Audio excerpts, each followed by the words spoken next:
Okay, we'll go to debate question number 1. Matt is going to be first up on that. And then when we go to debate question 2, Mary will be starting with that. So debate question 1.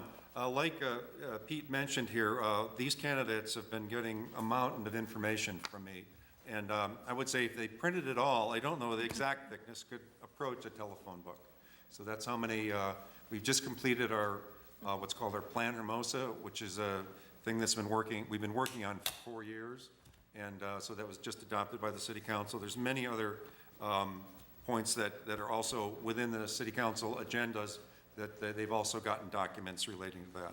So the first question we'll be talking about is, in the document, is the Hermosa Beach Action Agenda, and that was generated by using a strategic planning process. So all the City Council members met with a strategic planner, and they worked on what items, what they wanted to target for action. They came up with 12 targets for action, and the first question is going to relate to, out of those 12 targets, which one do they think is the best? By the way, the documents, you can go to this website, and every one of the documents is on that website. Right at the top of the page is all the questions for tonight's debate. If you're watching live, you can read what the questions are, and then all the documents are there. So anyways, this question has to do with the Hermosa Beach Action Agenda, and basically there's 12 targets for action. And give us your list of the priority projects and issues from the 12 targets for action that absolutely must go forward in 2018. Why should these projects be addressed and completed? Matt? Thank you, Al. I want to go and recognize Al for the amount of work he put in on this. He wasn't kidding when he said it is almost a phone book, but he spent a lot of time sending a lot of emails out to all of us. So thank you, Al. Appreciate it.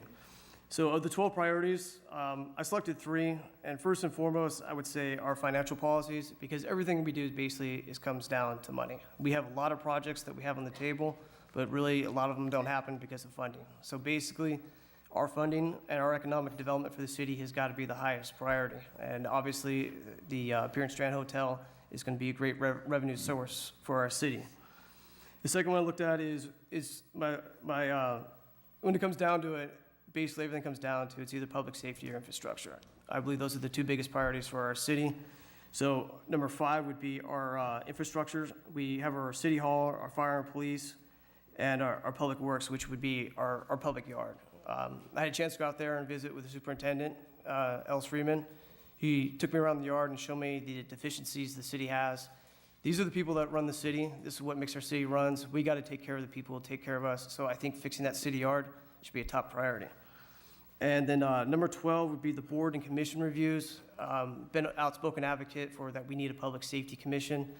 60% of our city revenue is spent on public safety, and I believe it has been under prioritized for quite some time. Matt, you can summarize. Okay. And again, as I mentioned, as far as the fire service, we allowed our fire service to denigrate to the point where we actually had to go ahead and outsource it. We could not save it, so there you go. Thanks, Matt. Mary? Yes. Well, first of all, I'd just like to say all of these are very important, and that's why they're on the list of 12. And I also, in my schooling up on everything city related, a lot of these are very well underway. So it's a matter of kind of calling out for me the top 3 priorities I think at this point in time cannot go unaddressed in this next year. So the first one is the first priority, which is the General Plan Local Coastal Plan.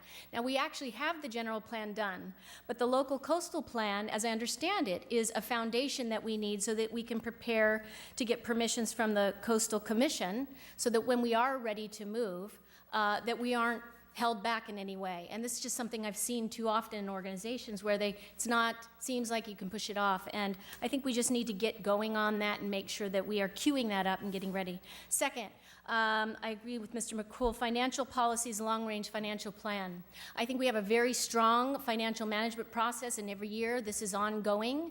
My thought was, given that we have this first long-range master plan in Hermosa Beach in almost 40 years, that there's probably a whole nother layer of financial planning and policy and forward-looking, looking for one point in time, big spikes, so that, again, we don't get hung up. We're planning ahead for those and that we don't get slowed down.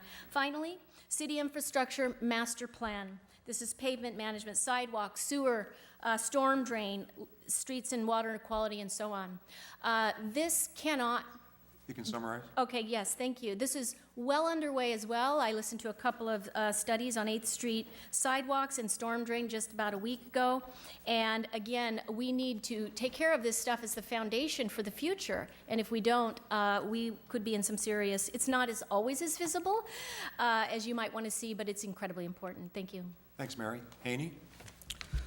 Thank you, Al. Of the priorities that we have, as Mary mentioned, all of them are significant and need to be followed through. But to pick out of them, I think and this is not in a particular order, but the financial policies, long-term plans is something that we need to establish, and we are working on that. The second one is city infrastructure, master plans, pavement management, sidewalk plans, storms, sewer storm assessment, living streets. And this is also in the works, and it's actually scheduled to be before us, the master plan to be before the council for approval during our October 10 meeting. So if you're interested in any of these issues, obviously, please participate in that meeting. Next is city building and facilities, civic center, police, fire, city hall, public works, buildings and opportunities. And that's also going to be discussed by us on a study session on October 4th. So if you're interested in that, please participate in that as well. And then two other things that I think already in the works, and I still think that you should maintain them as a priority, are the downtown revitalization process. We do have a task force that's already in place. It's been in the works probably for about a year now. Councilmember Armato and Mayor Massey are on that task force, and I think that's already in the process and needs to continue. And then lastly, the 8th Street project has already started. It's been going on for over a year. It's a safe street to school. We invested a lot of time and money into it, and I think that needs to be continued as well. Okay, thanks, Haney. Trent? Thank you. Yes, I believe we should be spending our money, our time, our effort, and our energy on things that make a difference, such as rebuilding our sewers, our streets, our sidewalks, and infrastructure in the city that has been neglected for a long, long time. That would be number one. Number two, I believe many of our city buildings need complete renovation or even replacement, and I would start with the library, and I would say the city yard needs a lot of TLC too. But the library is something that our children use, and I think that's very important. And today, with the amount of technology and the change that's coming, that needs to be renovated so that it's used more frequently. Also, the downtown revitalization, and that would include the Strand and Pier Hotel, and I'm also going to include again on this Skechers, because that is a big thing for the city. It's economic development.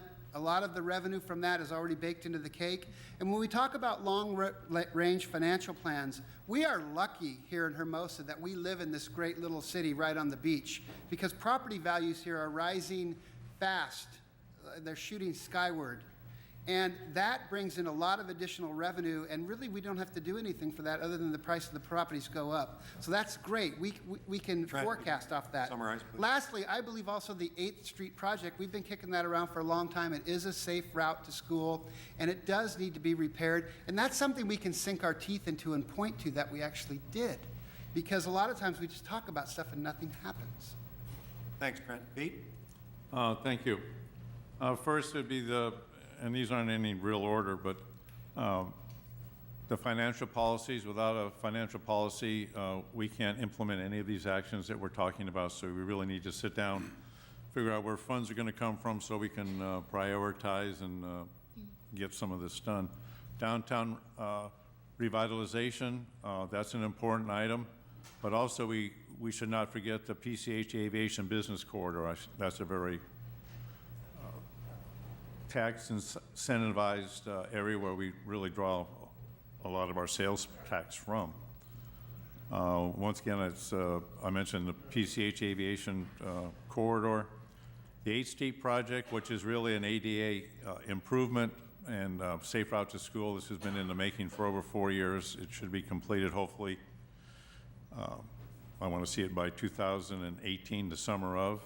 City infrastructure plan, streets and sewers, that's a key element that we have funding for, and we need to get that moving.